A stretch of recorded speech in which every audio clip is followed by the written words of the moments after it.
एक साल का एक्सपीरियंस हो गया दिल्ली पुलिस में। हाँ जी। तो आपको दिल्ली पुलिस जॉब कैसी लगी? जैसे डाउट आते हैं कि लड़कियों के लिए दिल्ली पुलिस जॉब ठीक नहीं है। इसके लिए मैं ये बताना चाहूंगी कि उनके जो परिवार वाले हैं वो पहले तो अपने माइंड से इस बात को निकाल सकते हैं कि पुलिस की जॉब बेकार है। दिल्ली पुलिस में ऐसा कुछ भी नहीं है। मैं अपना 1 साल का एक्सपीरियंस बताऊं तो मैंने शिफ्ट में अकेले भी ड्यूटी की है। सभी जेंट्स होते हैं और अकेले भी मेरी ड्यूटी लगी है। नाइट में भी मैंने ड्यूटी की है। एकदम सेफ है। उस टाइम जब आप तैयारी कर रही थी तो उस टाइम में सोशल मीडिया वगैरह कुछ यूज करते थे? मैं कुछ नहीं यूज करती थी उस टाइम पे।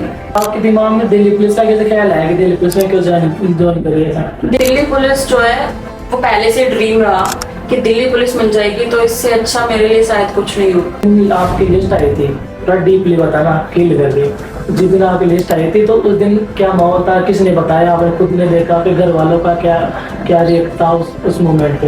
क्या किया, मेरे हाथ कांप रहे थे क्योंकि पहले 8 एग्जाम से मैं चूक चुकी थी। तो थोड़ी देर लगी नाम आने में।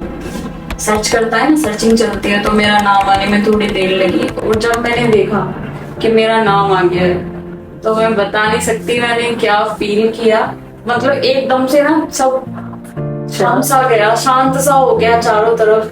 नमस्कार दोस्तों, स्वागत है आपका हमारे नए पॉडकास्ट वीडियो में। और आज हमारे साथ है अंशु, जो दिल्ली पुलिस WTP में सिलेक्टेड है। आज इनसे इनकी पूरी जर्नी जानेंगे, इनकी स्टडी जानेंगे, इन्होंने कैसे क्या तैयारी की। जो दिल्ली पुलिस 2024 से सिलेक्टेड हो। हाँ जी। हाँ, तो उनकी पूरी जर्नी जानते हैं और उनकी स्टेज क्या रही थी और ये आपको अच्छे से गाइड कर पाएंगे। तो अंशु, आप अपने बारे में बताओ थोड़ा। जी, मैं हेड कांस्टेबल AWTP के पद पर तैनात हूँ और यूपी से हूँ, हापुड़ से।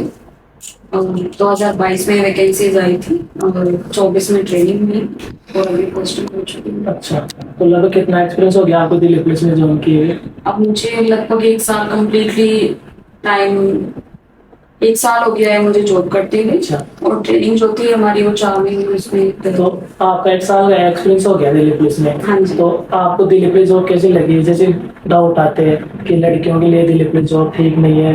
लड़कियां भी मैसेज करती है कई बार कि भैया लड़कियों के लिए दिल्ली पुलिस जॉब कैसी है, घर वाले तैयारी नहीं करने देते हैं। तो आप बताओ थोड़ा कि वो घर वाले देखे तो उन्हें भी एक विश्वास मिले कि एक हमारी बेटी वहाँ पे सर्विस कर रही है, तो सही बताएगी। तो आपको कैसी लगी जॉब? गर्ल्स के लिए मैं ये बताना चाहूंगी कि उनके जो परिवार वाले हैं वो पहले तो अपने माइंड से इस बात को निकाल सकते हैं कि पुलिस की जॉब बेकार है। दिल्ली पुलिस में ऐसा कुछ भी नहीं है। मैं अपना 1 साल का एक्सपीरियंस बताऊं तो मैंने शिफ्ट में अकेले भी ड्यूटी की है। सभी जेंट्स होते हैं और अकेले भी मेरी ड्यूटी लगी है। नाइट में भी मैंने ड्यूटी की है। एकदम सेफ है, कुछ भी बिल्कुल भी घबराना नहीं है। बहुत सेफ है, सही है, बिल्कुल अच्छी है। अच्छी लग इससे अच्छी पुलिस में शायद मैं नहीं मानती कोई और जॉब होगी। मैं अपने एक्सपीरियंस से बता रही हूँ, बेस्ट है।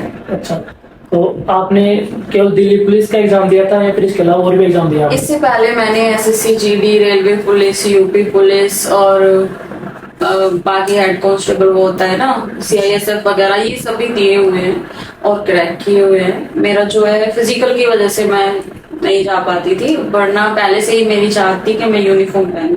अच्छा, लड़कियां क्या करती है, पढ़ाई तो कर लेती है, फिजिकल उनसे होता नहीं है। हाँ जी, ये तो है कि क्योंकि ऐसा हो जाता है कि हल्के में ले लेते हैं फिजिकल को, एग्जाम में ही सारा अपना टाइम दे देते हैं। हाँ। तो मैं ये कहना चाहूंगी कि फिजिकल के लिए भी इक्वली टाइम दें, क्योंकि फिजिकल ना हुआ ये भी उतना ही जरूरी है जैसे अब दिल्ली पुलिस जितना एग्जाम होता है। हाँ, आपने AW का जो पूरी प्रोसेस में आपको सबसे डिफिकल्ट कौन सा लगा? मेरे लिए स्टेप जो है ये फिजिकल वाला ही था सबसे ज्यादा डिफिकल्ट। मुझे फिजिकल से ही डर लगता था कि इसमें भी कहीं मैं चूक ना जाऊं, रह ना जाऊं। लेकिन तैयारी करने के लिए अच्छा टाइम मिला, मेरी तैयारी भी हो गई और फिजिकल भी इजीली फिर निकल गया था। तो आगे स्टेप के लिए आपको लगभग कितना समय लगा दिल्ली पुलिस एग्जाम क्रैक करने में? लगभग इसके लिए मैंने लगभग 4 महीने पहले से तैयारी स्टार्ट की थी। लेकिन ऐसा नहीं है कि मैं फ्रेशर थी और 4 महीने पहले से मैंने बुक उठाई है, नहीं। इससे पहले भी मैंने एग्जाम्स दिए हुए हैं, तो मैं एक्सपीरियंस थी। हाँ। इस वजह से मैं 4 महीने पहले इसकी तैयारी करी थी मैंने स्टार्ट। अच्छा, तो 4 महीने में आपने, क्योंकि आपने पहले सिलेबस कर रखा था, पढ़ाई कर रखी थी और भी एग्जाम आपने क्वालिफाई कर रखे थे जी। मेरे पास कई बार कमेंट आते हैं कि भैया दिल्ली पुलिस के एग्जाम में 5 महीने बचे हैं, 6 महीने बचे हैं, मैं बिल्कुल फ्रेशर हूँ, क्या मेरा सिलेक्शन हो सकता है? तो अगर उसका सिलेक्शन हो सकता है तो क्या वो सिलेक्शन ले सकता है? अगर वो सिलेक्शन ले, अगर तो क्या रास्ते हो सकते हैं, क्या वो स्टेज अपनाए कि वो अपना सिलेक्शन सुनिश्चित कर पाए? अगर मैं अपने अकॉर्डिंग बताऊं तो 6 महीने बहुत ज्यादा हैं दिल्ली पुलिस के एग्जाम के लिए। अगर सच में कोई पढ़ने वाला बच्चा है तो उसके लिए 4 महीने काफी हैं। वो बहुत अच्छे से तैयारी कर सकता है, लेकिन उसको टाइम थोड़ा ज्यादा देना होगा। तो और जॉब के साथ साथ मैंने तैयारी की है, मैंने प्राइवेट जॉब भी की है, तब भी मैंने मतलब अच्छा खासा टाइम दिया अपने एग्जाम को। 4 महीने पूरी तरह से दिए, बाकी थोड़ा थोड़ा मैंने कभी स्टडी अपनी छोड़ी नहीं, कंटिन्यू रखती थी। प्राइवेट जॉब कौन सी की आपने? प्राइवेट में मैंने कॉर्पोरेट में भी किया है और स्कूल में भी टीचिंग की है। तो वो टाइम मैनेजमेंट कैसे करते थे आप पढ़ाई के लिए? आने के बाद जो टाइम मिलता था, खाना वाना खा के जो रेस्ट करने का टाइम होता था, उसको मैं स्टडी के लिए दे दिया करती थी। और डेली मतलब ऐसा कभी नहीं हुआ कि मैंने पढ़ाई नहीं की है। 2 से 2.5 घंटे में निकाल ही लिया करती थी और जॉब पर भी निकाल लिया करती थी। आप एसएससी की तैयारी कर रहे हो तो किरण पब्लिकेशन की बुक आपके सामने स्क्रीन पे 4 बुक है। इनमें से एक बुक आपको थ्योरी की मिलेगी, जीएस की। आप इससे अपनी थ्योरी कंप्लीट कर लो और उसके बाद जो मैथ, रीजनिंग, इंग्लिश, जीके की ये 4 बुक है, इनसे आप अपनी प्रैक्टिस कर सकते हो अच्छे से। आप एसएससी किसी भी एग्जाम को क्रैक कर सकते हो इन 4 बुक से। इनकी लिंक आपको डिस्क्रिप्शन मिल जाएगी, तो आप वहां से आप परचेज कर सकते हो। जो अभी तैयारी करें उनके पास पूरा टाइम पढ़ाई का होता है, फिर वो नहीं पढ़ते, पूरा टाइम पढ़ाई को नहीं देते। अगर वो डेली अगर 7 घंटे 8 घंटे दे तो उनका हो सकता है 6 महीने में। बिल्कुल हो सकता है 7-8 घंटे देंगे और 6 महीने तक दे दिए अगर उन्होंने रेगुलर, तो वो रैंक ला सकते हैं। मेरा मानना है। जब आप लास्ट टाइम पे आपने लास्ट टाइम था जब आप बताएं कि 4 महीने में लास्ट टाइम तैयारी की थी AWTP के लिए, तो उस टाइम पे आपका पूरा रूटीन क्या रहता था? मेरा रूटीन ये था, मैंने फुल डे के लिए लाइब्रेरी ज्वाइन की थी। सुबह 8 से टाइमिंग थी, रात को 8 बजे तक। तो मैं शुरू में तो 10 बजे चली गई, 10:30 बजे चली गई, लेकिन आती मैं 8 बजे तक ही, जब तक लाइब्रेरी बंद नहीं होती थी। और बाद में जब एग्जाम मेरे जैसे 2 महीने रह गए, 2.5 महीने रह गए, तो मैंने बिल्कुल ही अपना सब कुछ एग्जाम को ही दे दिया। तब मुझे 12-12 घंटे में पूरा पढ़ती थी। वहाँ एक आध घंटा में बीच में निकाल लेती थी अपना माइंड थोड़ा रीसेट करने के लिए। बाकी लाइब्रेरी में बच्चे कमेंट करते हैं कि भैया लाइब्रेरी में जाता हूँ तो नींद आती है, तो ऐसा आपके साथ होता था क्या? हाँ, नींद तो आती है। कभी कभी हम बहुत ज्यादा थके हुए होते हैं, घर पे सोए नहीं, नींद नहीं पूरी होती है। घर पे भी आके मैं पढ़ लिया करती थी नाइट में, जैसे ही मुझे थोड़ा सा लगता था कि पढ़ना चाहिए, कहीं एग्जाम में कुछ कमी ना रह जाए। तो वो चीज आपको बैठने नहीं देती, पहली बात तो ये। और अगर नींद आ रही भी होगी तो आप थोड़ा सा रिलैक्स कर लीजिए, क्योंकि वो भी बहुत जरूरी है माइंड को रिसेट करने के लिए। और उसके बाद अपना अच्छे से दोबारा तैयारी कीजिए। लेकिन ऐसा नहीं है कि सोए तो सोए ही रह गए, ये गलत है। जैसे बच्चे आजकल सोशल मीडिया में टाइम वेस्टेज करते हैं अपना बहुत सारा, उस टाइम से आप तैयारी कर रही थी तो उस टाइम में सोशल मीडिया वगैरह कुछ यूज करते थे? मैं कुछ नहीं यूज करती थी उस टाइम पे, मैं कुछ भी नहीं करती थी। एक टाइम था कि सुबह देख लिया आने से पहले और शाम को देख लिया जाने के बाद, थोड़ा माइंड सेट करने के लिए, वरना मैंने सब डिलीट कर दिया था। सब पूरा फोकस उस पे था, सिर्फ एग्जाम पे था। बस यही था कि चाहिए, अब चाहिए, अब नहीं हो रहा जाने का बिना उपाय। आपके दिमाग में दिल्ली पुलिस का कैसे ख्याल आया कि दिल्ली पुलिस में क्यों ज्वाइन करिए? दिल्ली पुलिस ऐसा है कि मेरे घर जो आता है दिल्ली NCR में आता है, और दिल्ली बेस्ट है क्योंकि मैं अपने घर के पास हूँ इसमें। और दिल्ली पुलिस जो है वो पहले से ड्रीम रहा कि दिल्ली पुलिस मिल जाएगी, तो इससे अच्छा मेरे लिए शायद कुछ नहीं होगा। आप मुझे ऐसा बताओ, आपका ड्रीम था, आपका ड्रीम पूरा भी हुआ। जिस दिन आपकी लिस्ट आई थी, थोड़ा डीपली बताना, फील करके। जिस दिन आपकी लिस्ट आई थी तो उस दिन क्या माहौल था, किसने बताया, आपने खुद ने देखा, फिर घर वालों का क्या क्या रिएक्ट था उस मोमेंट पे? मैं बता नहीं सकती वो दिन कितना अच्छा दिन था मेरी लाइफ का। 21 दिसंबर को हमारा रिजल्ट आया था फाइनल, और शाम के टाइम में मैं ग्रुप में जुड़ी हुई थी जिसमें इसी एग्जाम वाले बच्चे जुड़े हुए थे। तो मैंने एकदम से देखा कि उसमें लिस्ट आई है। मैंने चेक किया, मेरे हाथ कांप रहे थे क्योंकि पहले 8 एग्जाम से मैं चूक चुकी थी।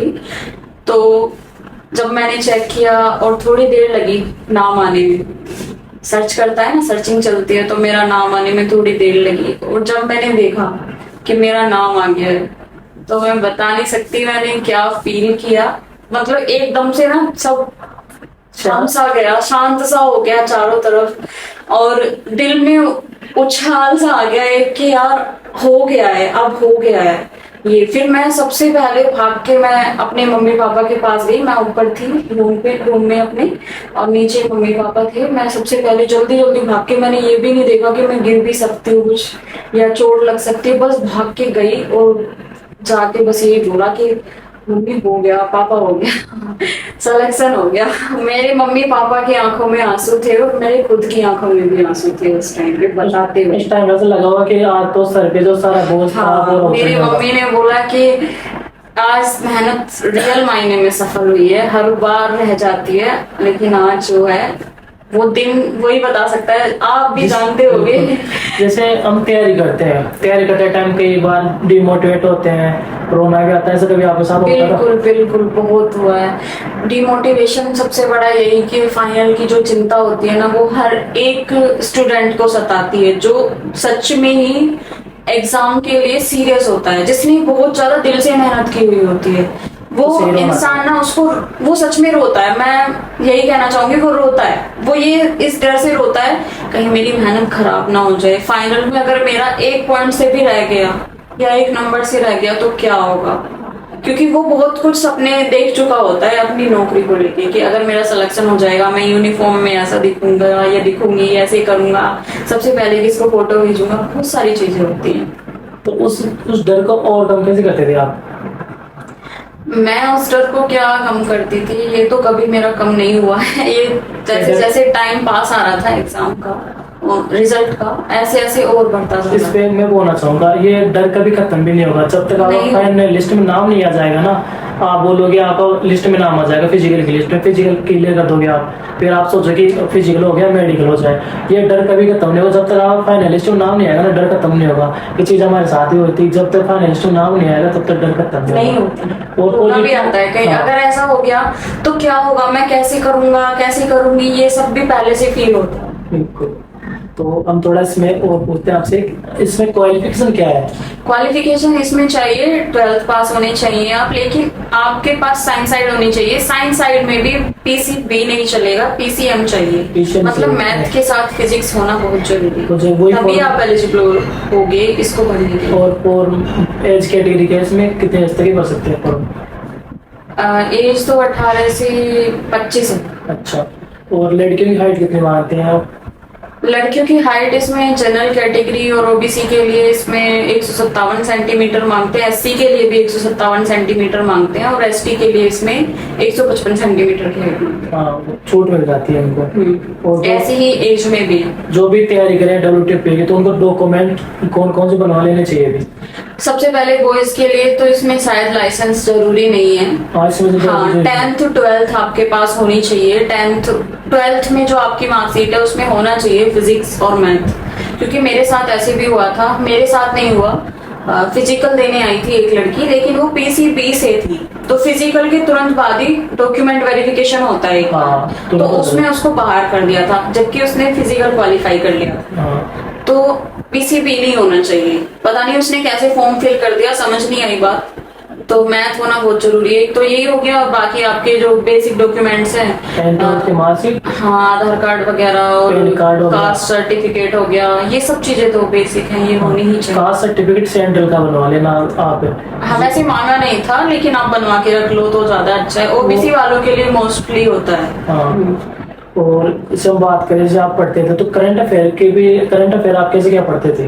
करंट अफेयर्स के लिए मैंने पहले से कोई क्लास नहीं ली थी, मैंने 2 महीने पहले बुक परचेज की करंट अफेयर्स की। कौन सी बुक खरीदी आपने? मैंने स्पीडी खरीदी थी। अच्छा। और 1 महीने, जैसे कि मेरा एग्जाम मानो दिसंबर में 1 तारीख को है, तो मैंने 1 नवंबर तक की जो करंट अफेयर्स है, क्योंकि 1 महीने पहले की ही आपको एग्जाम में उससे पहले ही मिलेगी करंट अफेयर लगभग आपको 6 महीने पुरानी, 1 साल हाँ, पुरानी। उससे 1 नवंबर से लेके 6 महीने तक की मैंने करंट अफेयर्स खरीदी थी, और उसको मैं ना बिल्कुल मानो घोल के पी गई।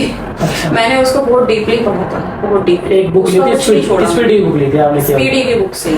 अच्छा, और वीडियो वगैरह नहीं देते थे आप यूट्यूब के, बुक ही खरीदी थी आपने? बुक से ही की थी करंट अफेयर्स, मैंने वीडियो वगैरह नहीं देखी, बाकी वैसा थोड़ा बहुत क्विज वगैरह में देख ली। अच्छा, जैसे बच्चों के सवाल आते हैं जीएस को कैसे पढ़ना है, जीएस लंबे टाइम तक कैसे याद रखे, तो जीएस आपने कैसे तैयार किया? शुरुआत में बिल्कुल फ्रेशर थे, आए थे प्रिपरेशन में, तो आपने कोई बेच लिया था, ऑफलाइन पढ़े थे, ऑनलाइन पढ़े थे, जीएस को कैसे तैयार किया? जो मैंने शुरुआत की, अगर मैं बताऊं बिल्कुल शुरुआत की, तो मैंने ऑफलाइन अपने यहाँ पे कोचिंग लिया था। लेकिन इस एग्जाम की बताऊं अगर, तो इसमें मैंने सेल्फ स्टडी की है।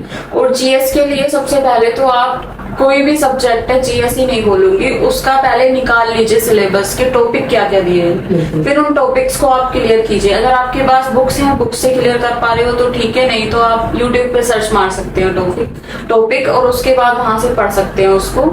और जीएस में सबसे ज्यादा जो इम्पोर्टेंट थिंग होती है वो है रिविजन। अगर आप रिविजन नहीं करेंगे तो आपका जो है जितना भी आपने पढ़ा है वो वेस्ट हो जाना है, एक हफ्ते बाद ही आप भूल जाओ। बच्चे करते क्या, जीएस पढ़ते हैं और आगे आगे आगे नए नए टॉपिक पढ़ते जाते, जो पीछे पढ़ा था उसको वापस देखते नहीं, और वो हाँ, ये सबसे बड़ी गलती होती है। मैं जब भी अगली क्लास लेने जाती थी तो मैं एक दिन पहले जो मैंने पढ़ा है, आधा घंटा लगता है, 15 मिनट लगते हैं पूरा रिवाइज करने में। एक बार उसको कर लो तो ज्यादा अच्छा रहता है। और वीकली भी आप अपना रिवीजन करते रहो। तो जीएस के लिए आपने कौन कौन से टीचर को फॉलो किया? जैसे मैं आप साइंस के बारे में बताओगे, AWTV में साइंस के 25 क्वेश्चन आते हैं, तो उसके लिए आपने कौन से टीचर को फॉलो किया, कहाँ से पढ़ाई की, उसके बारे में बताओ डीपली।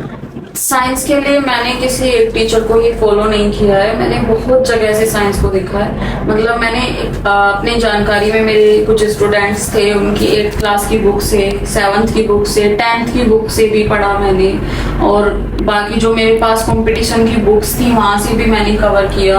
और यूट्यूब पे मैं खान सर की वीडियो सर्च कर लिया करती थी टॉपिक में, या फिर नवीन शर्मा सर से क्या पढ़ते थे? नवीन सर से मैंने कंप्यूटर पढ़ा था, और जो शिवम सर है उनसे भी कंप्यूटर पढ़ा था, RWA से है वो।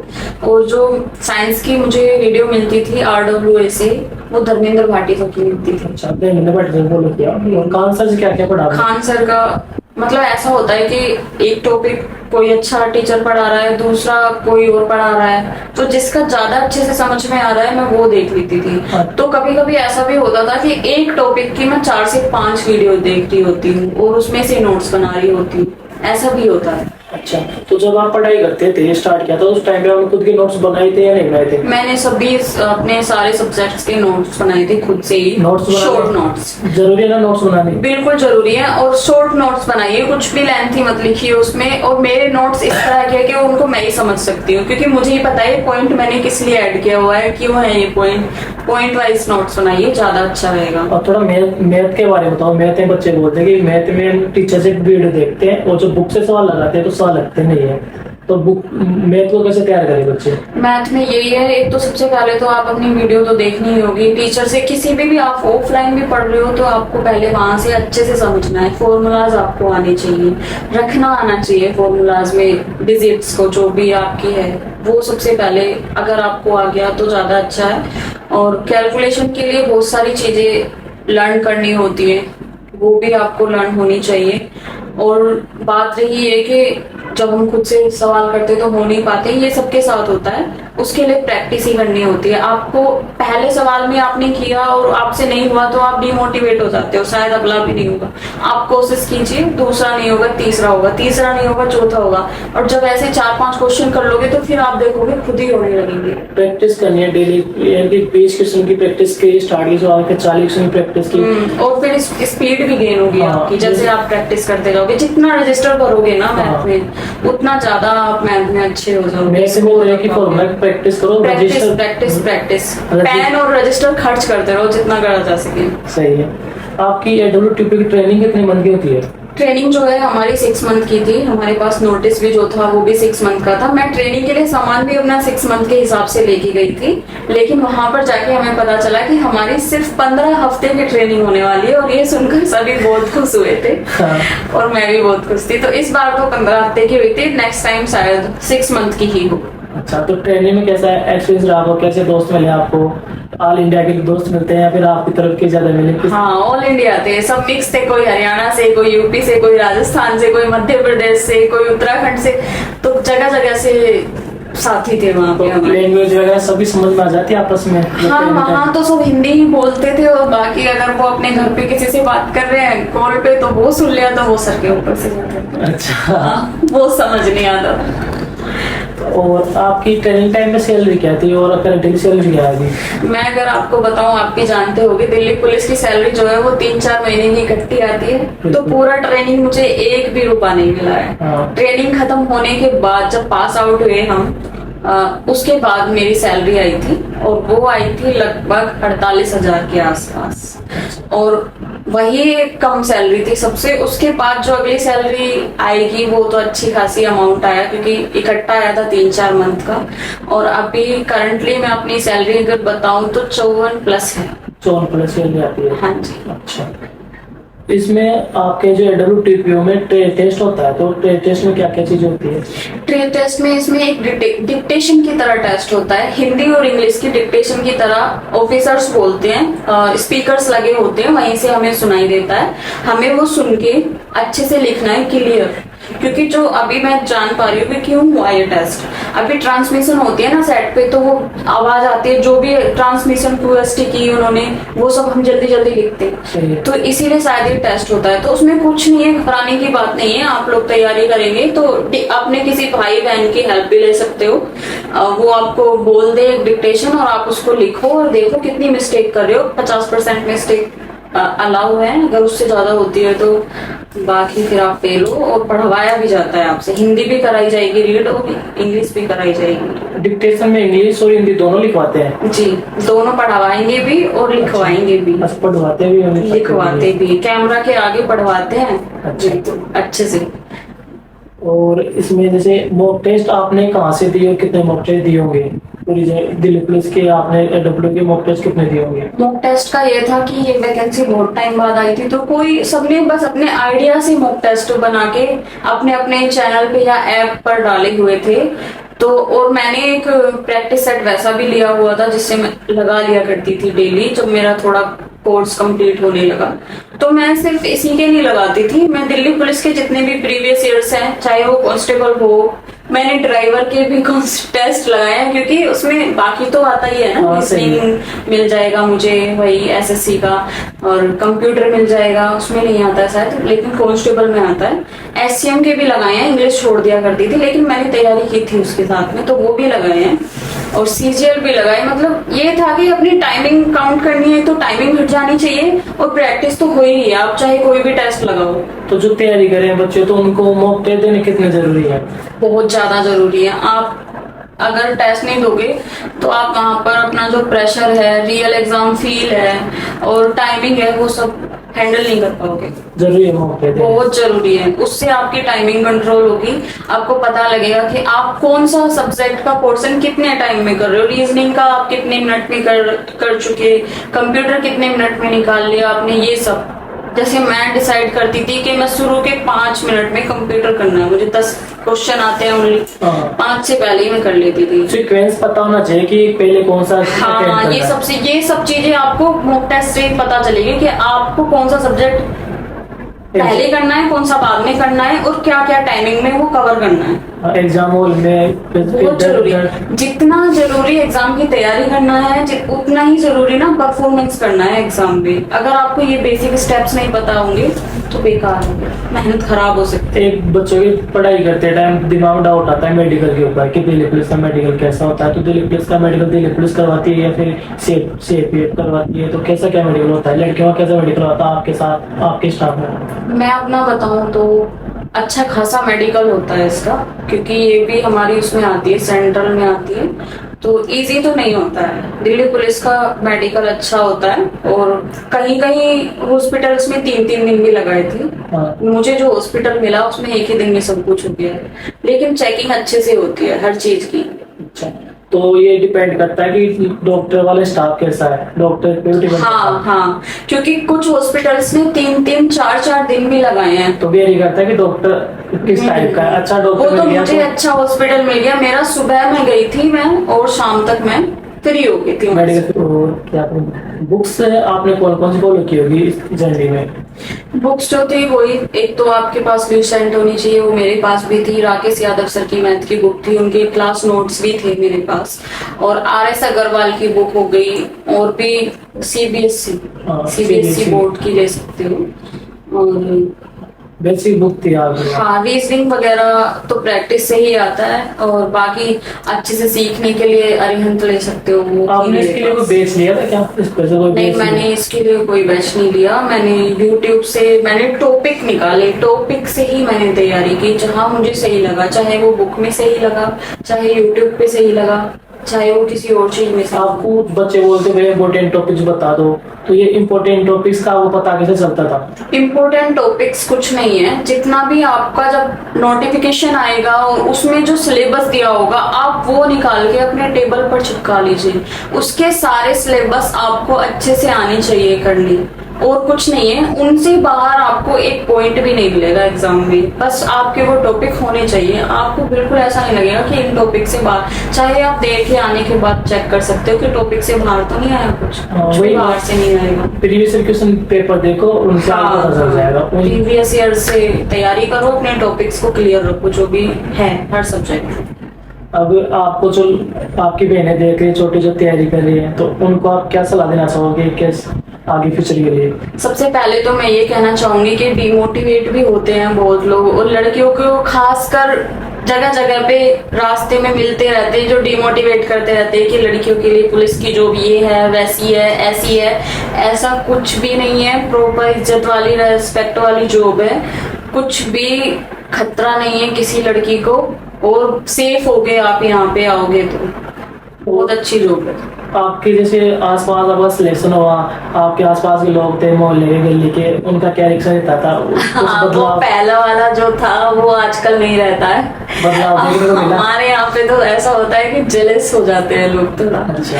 कि इसका कैसे हो गया। अभी मैं अपनी ही बताऊं तो मेरे साथ जो लड़कियां तैयारी करती थी उन्होंने मुझसे बोलना तक छोड़ दिया मेरा सिलेक्शन होने के बाद। उनको इतना बुरा लगा। वो आपको देख रही है, अच्छा नहीं लगेगा उनको, देख लो। कोई बात नहीं है। अच्छा, तो यही है, लाइफ में आगे बढ़ते रहना चाहिए। मैं ये बोलना चाहूंगी, ये जो आपके सामने भैया बैठे हैं ये बहुत अच्छे से गाइड करते हैं, और सच में ये बिल्कुल भी 1 रुपए का प्रॉफिट नहीं चाहते अपने लिए। तो आप जो है इनकी गाइडेंस को फॉलो कर सकते हैं बिना किसी डाउट। उम्मीद है आपको वीडियो अच्छी लगेगी, और ऐसी मोटिवेशनल वीडियो देखने के लिए, स्टेज वाली वीडियो देखने के लिए हमारे चैनल को लाइक करो, शेयर करो, सब्सक्राइब करो, और मिलते हैं हम नेक्स्ट ऐसी स्टोरी आपके सामने लाते हैं। ठीक है, जय हिंद, जय भारत। दीदी AWTP में सिलेक्टेड है, और आप इनकी वीडियो वगैरह देखना चाहते हो और इनसे डीपली चीजें सीखना चाहते हो जो इन्होंने क्या तैयारी की थी, ये भी इनका भी एक यूट्यूब चैनल है, जो किस नाम से आप बता दो बच्चों को? अंशु के नाम से ही है, अंशु DPHC के नाम से है। अंशु प्रायो भी सर्च करोगे तो मिल जाएगा, वो मैं आपको कर ही देंगे। मैं डिस्क्रिप्शन में दीदी के चैनल के लिंक दे दूंगा, तो आप चैनल सब्सक्राइब लेना। AWTP की आप तैयारी कर रही हो, फिर भी आप दीदी का चैनल सब्सक्राइब, दीदी आप आगे बढ़ाइए, प्रॉपर आपको गाइड करने वाली है, आगे आप तैयारी कर रहे हो।